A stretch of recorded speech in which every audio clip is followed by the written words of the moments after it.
Hello friends, I am Pratibha, self-trained narcissistic abuse recovery life coach. நான் no காண்டாக்டில் போன பிறகும் இந்த நச்சு என்ன தொல்லை பண்ணிகிட்டே இருக்குது. இந்த சுச்சுவேஷனை எப்படி ஹேண்டில் பண்ணுறதுன்னு நிறைய பேர் கேள்வி கேட்குறீங்க.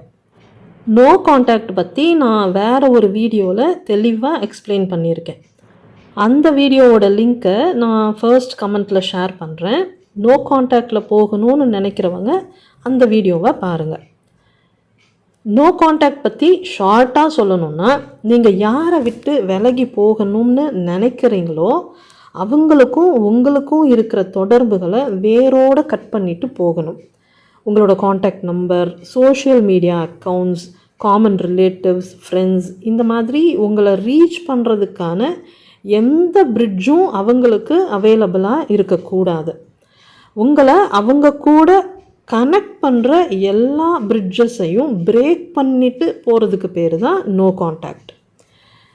நீங்கள் நார்சிசிஸ்ட்டை விட்டு பிரிஞ்சு போய் வாழறது நோ காண்டாக்ட் கிடையாது, அது செப்பரேஷன். இந்த மாதிரி நீங்கள் உங்களோட நார்சிசிஸ்ட்கிட்டேருந்து பிரிஞ்சு வந்திருந்தாலும் உங்களோட காமன் ரிலேட்டிவ்ஸ், காமன் ஃப்ரெண்ட்ஸ் கூட நீங்கள் காண்டாக்டில் இருக்கிற பட்சத்தில் அவங்க மூலமாக உங்களை டிஸ்டர்ப் பண்ணுவாங்க. அப்படி இல்லைன்னா உங்களோட காண்டாக்ட் நம்பர் அவங்களுக்கு தெரிகிற பட்சத்தில் உங்களுக்கு நேரடியாக கால் பண்ணியும் கண்டிப்பாக உங்களை தொல்லை பண்ணுவாங்க. அப்படி இல்லைன்னா சோஷியல் மீடியாவில் நீங்கள் அவைலபிளாக இருக்கிற பட்சத்தில் அது மூலமாக உங்களை தொல்லை பண்ணுவாங்க. இது எதுவுமே இல்லாமல் உங்களோட அட்ரஸ் அவங்களுக்கு தெரிகிற பட்சத்தில் நீங்கள் இருக்கிற இடத்துக்கு நேரடியாக வந்து உங்களை தொல்லை பண்ணுவாங்க. சில சமயம் அவங்க டைரெக்டாக உங்களை தொல்லை பண்ணாமல் அவங்களோட ஃப்ளையிங் மங்கீஸை ஏவி விட்டும் தொல்லை பண்ணுவாங்க. ஸோ நீங்கள் பிரிஞ்சு வந்தாலும் உங்கள் கான்டாக்ட் அவங்களுக்கு இருக்கிற பட்சத்தில் ஏதோ ஒரு வகையில் உங்களை தொடர்ந்து தொல்லை பண்ணிக்கிட்டே தான் இருப்பாங்க.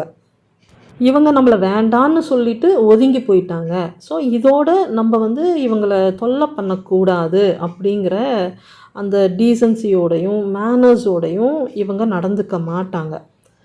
நீங்களும் அவங்கக்கிட்ட இந்த டீசன்சியையும் மேனர்ஸையும் எதிர்பார்க்கவே கூடாது.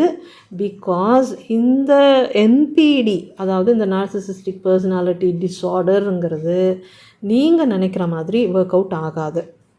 நச்சுகள் மற்றவங்களோட பவுண்ட்ரிஸை மதிக்க மாட்டாங்க, மற்றவங்களோட இமோஷன்ஸை கன்சிடர் பண்ண மாட்டாங்க, மற்றவங்களோட முடிவுகளுக்கும் மரியாதை கொடுக்க மாட்டாங்க. நச்சுகளை பொறுத்த வரைக்கும் நீங்கள் அவங்களோட ப்ராப்பர்ட்டி, அதாவது அவங்களோட விக்டிம்ஸ் எல்லாருமே அவங்களோட ப்ராப்பர்ட்டி. அவங்களோட ப்ராப்பர்ட்டியான உங்களை என்ன வேணாலும் செய்யறதுக்கான அதிகாரம் அவங்களுக்கு இருக்குன்னு அவங்க முழுசாக நம்புவாங்க. ஸோ அவங்களோட ப்ராப்பர்ட்டியாக அவங்க கன்சிடர் பண்ணுற அவங்களோட விக்டிம்ஸ் மேலே அவங்களுக்கு இருக்கிற அதிகாரத்தை கடைசி வரைக்கும் அவங்க விட்டு கொடுக்கவே மாட்டாங்க. இன்னும் தெளிவாக சொல்லணும்னா, அவங்களோட இறப்புக்கு பிறகும் கூட அவங்களோட விக்டிமை டார்ச்சர் பண்ணுறதுக்கான வழியையும் சோர்ஸையும் ஏற்பாடு பண்ணி வச்சுட்டு தான் அவங்க போவாங்க. ஒன்ஸ் அவங்களோட விக்டிம் ஜோனுக்குள்ளே நீங்கள் போயிட்டீங்கன்னா உங்கள் காலம் முடிகிற வரைக்கும் உங்களை அவங்களோட ரேடாரில் வச்சுருப்பாங்க.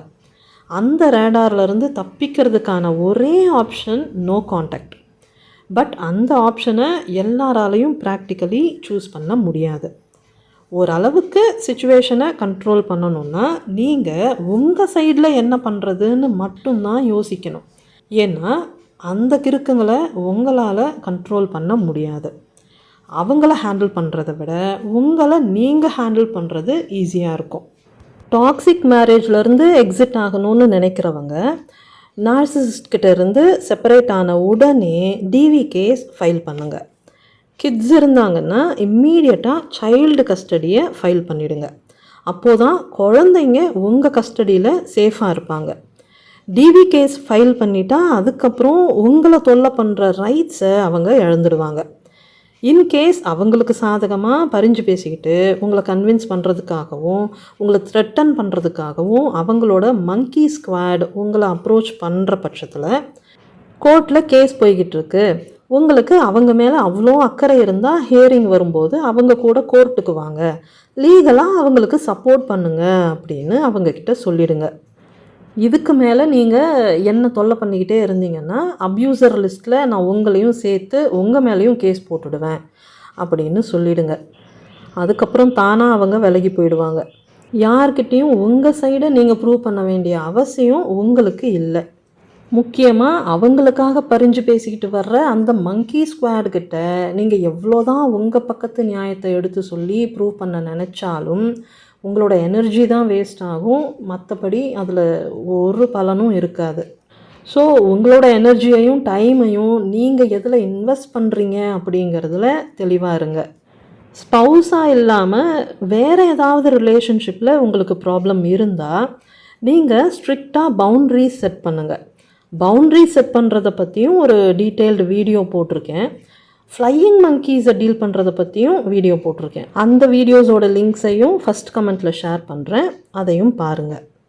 ஸ்பெசிஃபிக்காக உங்கள் ரிலேஷன்ஷிப் இஷ்யூஸ்க்காக என்கிட்ட பெய்ட் செஷன் அட்டன் பண்ணணும்னு நினைக்கிறவங்க ஸ்க்ரீனில் இருக்கிற இந்த நம்பருக்கு வாட்ஸ்அப் மெசேஜ் அனுப்புங்க. ஒரே ஒரு செஷனில் உங்களோட கன்ஃபியூஷன்ஸை நீங்கள் தீர்த்துக்கலாம். உங்களுக்கு தேவையான கிளாரிட்டி கிடச்சிடும். பத்திரமா இருங்க, பாதுகாப்பாக இருங்க, சந்தோஷமாக இருங்க. Bye friends.